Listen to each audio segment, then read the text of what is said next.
Now what we're going to look now is some of the features of the forms in FMLS Forms Pro and exactly when you would use what form. So I'm going to go up here to my Quick Start, Quick Print, and these are your three categories of forms. You have RE forms, which obviously stands for real estate forms. You have office broker forms. These are forms that we have uploaded that you may or may not need, but these are custom to our brokerage. Then you have FMLS forms, mostly administration forms. You would need for notice of contract. Some of these forms they just don't use much anymore, and some of these are for your broker. But what we're going to concentrate on and what you'll use 99% of the time is right here, RE forms. These are your real estate forms, and these are your subcategories, okay? So let's just kind of go over these for a little bit. We're not going to go in depth on this video for each form, but this is to highlight at a higher level exactly what choices you have here. So under RE forms, your first category is general. All right, what does this mean to you? Nothing. You won't ever use any of these. These are kind of disclosures for use of the RE forms. You can read them if you like, but you'll never use those. Agency documents. What does that mean? It means a brokerage is an agency. You are creating an agency when you work with a client. So therefore, you have the exclusive buyer brokerage agreement. This is when, as most of you already know, you're working with a buyer exclusively. RE 150, if you're out showing someone homes weekend after weekend, you should have one of these probably signed. If you don't, you're technically still representing them as a customer. When you get this signed, you represent them as a client. RA 151, exclusive right to sell listing agreement. Well, that's exactly what you want to have signed when you're selling a house. So when you go to a listing, the RE 151 is the form you want to take to have them fill out. That is your listing agreement. RE 152 is just an exhibit to that listing agreement. Exclusive lease procurement listing agreement. This is if you're trying to obtain a lease. You'll probably never use RA 153. A lease management agreement. This is if you are trying to manage a lease property. We don't really do rental property management here. So again, RA 151, you will not use that much. Exclusive tenant brokerage engagement. This is if you are just shopping for a tenant. Instead of a buyer brokerage agreement, it is a tenant brokerage agreement. And in this agreement, you can stipulate fees. If the tenant, for instance, has to pay you a fee to work with you to help find his or her new place. Broker agreement to pay referral commission. Well, this is kind of important. This is what you want another agent to fill out if you are referring a client or a customer to them. Standard referral fee is around 30%. Sometimes it's as low as 20. Don't take less than 20. I wouldn't expect much higher than 30. Prospects acknowledgement and consent to referral. We don't usually use this, but it's there.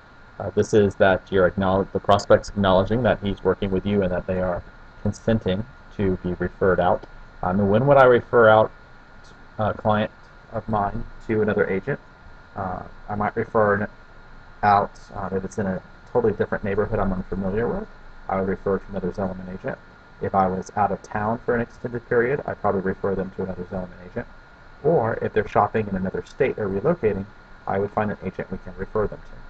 It's better to get 20% of something than 0 of nothing. Acknowledgement of customer. RE 159. If you are going to fill out a buyer brokerage agreement with someone and they say, listen, I'm not signing that. I don't want to be in agreement. You have two choices. You can work with them as a customer, and they can sign this acknowledgement of a customer. Or you can tell them they're going to be a customer, and you can only treat them as a customer and perform customer-type apps. It is pretty rare that you would have RA 159, with the exception maybe if you didn't want to do a dual agency, if you're having an open house and a buyer came in unrepresented, they didn't have an agent, you don't want to represent both fully because you really can't, even though it's legal and it's a dual agency. You tell the buyer, well, they're going to be a customer because the seller is already our client. This will be acknowledged in the purchase and sale agreement, but if we want to further acknowledge it, RA 159, that's the form. Independent contractor agreement, RE 500. This is really more for a broker's use, but also if you have a sales support staff, they are probably going to be an independent contractor to you. This is just saying they understand that you're not withholding tax-paid wages, and that they are an independent contractor. So that is this section here of the agency documents. Now let's go to commercial documents. Most of you do not do commercial, but we will go over these quickly because you never know. Letter of intent to purchase or sell. Letter of intents in commercial are much more prevalent than they are in residential. Before you write a contract on a building, you write a letter of intent to the owner or the owner's broker saying, these are my intentions, this is what we'd like to use it for, this is what we'd like to offer you, this is our time frame, can we put something together? Commercial contracts are very complicated. They can be hundreds of pages. You don't just send one over in a fax to present it. You have to start with a letter of intent to purchase, and even the commercial lease is the same way. You start with a letter of intent to lease. Once you come to an agreement, you can use this contract purchase and sell for multi-family, meaning a duplex, a triplex, a quadruplex, commercial and purchase sales contract. RA 600 would mean you're just buying a commercial building outright. A legal description, this would be an addendum, so we can clarify exactly the building. Seller's no cure notice. This would mean it's not working out. It's kind of the same as termination notice. Seller's warranty and representations exhibit. This is saying what they will warrant and what they do represent about the property. Survey requirements, buyer's due diligence materials exhibit. If you represent the buyer, this is going deeper into that. I'm not spending a lot of time on each one of these because, to be honest, for the commercial properties we do, lawyers will be involved and they're going to be writing some of their own. But this just highlights, and these are things, especially if it's a small commercial, that we can use. Letter of credit as earnest money. So someone's offering a letter of credit instead of actual physical money. Seller's right to remove existing structure exhibit. That's if someone just wants the land and the seller wants to keep the house on it. Seller's right to occupy existing structure after closing, kind of like a house. Maybe the buyer's buying it for the land and says, hey, look, I want the land now. In 10 years, it's going to be worth a fortune. We'll build a Walmart here. But for now, Mr. Seller, you can live here for $300 a month for the rest of, up until 10 years, right? Easements benefiting the property, self-explanatory. Additional documents exhibit, obviously that's self-explanatory. Appraisal contingency, financial contingency in the commercial, these are separate. They'll be, you add it to exhibits 1, 2, 3, addendums A, B, C. Sorry, I got that back. Exhibit A, B, C, D, addendums 1, 2, 3. That's it. And purchase money and notes, security deed exhibit. So those are your commercial documents. You won't use that much. Let's go into disclosure documents. All right. In the disclosure section, seller's property condition disclosure section, RA 130, you'll use this with every single sell transaction, basically, especially if you represent the seller. This is the property disclosure, condition disclosure. And I'm going to say this once and I'll say it twice. You as the agent cannot, shall not, and will not fill this out. Again, you as the agent cannot fill this out. It must be filled out by the seller. Even if they tell you to fill it out for them, I don't care if you have to put it in email writing, even if you know all the answers, you can't do it because if it comes back something wasn't disclosed properly, and the buyer says, hey, well, I have this disclosure here, and it turns out that it was you, one of our agents, who filled it out and not the actual seller, we're all in big legal trouble. So that's a dumb mistake, and it's easy to correct. Don't touch it. This is the form that goes straight to the seller. Let them fill it out. If they will not fill it out, then we say we don't have one. But we never, ever, ever fill it out for the seller. I think I've made myself clear. New construction disclosure exhibit. If it's new construction, there's going to be lots of disclosures. This is one of them. Multifamily disclosure. This is for a multifamily, which would be a triplex, quadruplex, or even a duplex type house. For instance, the disclosures on the leases need to be disclosed, etc. Developed lot disclosure statement. Again, another disclosure for the lot that's developed, an undeveloped lot disclosure statement. This is more for, like, let's say 20 acres that's undeveloped. A developed lot is more something in a neighborhood which already has utilities running through it. Landlord's property condition disclosure statement. Sometimes we use these, sometimes we don't. RA135, what it means is the disclosure statement, basically like when you're buying a house but you're getting ready to rent.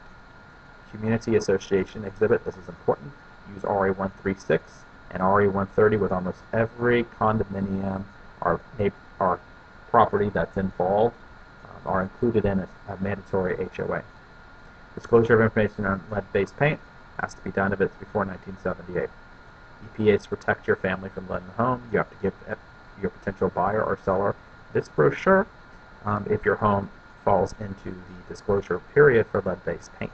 EPA, a brief guide to mold, moisture in your home. It's a brochure you can provide your clients if they're concerned. DeKalb plumbing, if you're selling a property in DeKalb County, they have certain plumbing restrictions as far as low-flow toilets.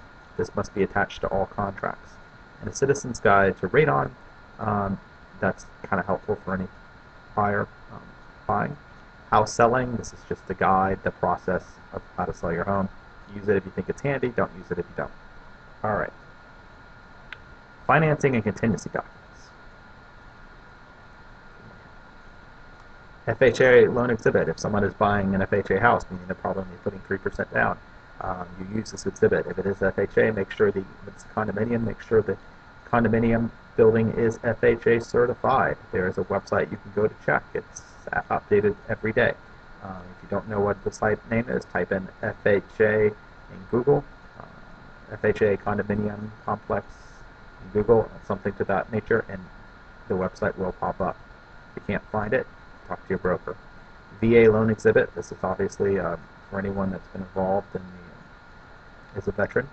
They can use a VA loan. A seller financing exhibit. This means that the seller is going to provide part or all of the financing for the new buyer. Financing contingency exhibit, appraisal exhibit, these are already included in the standard purchase and sale agreement on here, but if we need more explanation, you can use these as well and add them in an exhibit to the contract. Generic contingency exhibit, this is for something that doesn't apply, something weird. We need to make it an exhibit, part of the contract. Sale or lease contingency exhibit, meaning if someone wants to buy a house but they have theirs to sell first. You would need this because therefore it's a contingency on closing. They have to sell or lease their current place. Backup and agreement contingency exhibit, meaning that your offer may be in a backup place. Short sell exhibit, this is going to be a long one. If we're trying to short sell a house, there is an exhibit that goes into short sales, meaning that the price is not necessarily the price until the bank says it's the price, until you get the payoff letter. Seller's right to continue marketing property exhibit. This gives the seller the right to continue marketing. Generally, it's through the inspection period or through due diligence periods. Lease documents. All right, I only have I have a minute and a half left on this video. So what we're going to do is do a part 2 of this. So we're going to pick up on lease documents. But for the final minute I have here, the best way to learn these is go down like I'm doing and just open every one of these up. We are going to do a video on every single one of these for you. Some of these are very self-explanatory, but what this video does, it's a high level of all of them. Thank you for listening. Good luck, and stay tuned for part 2.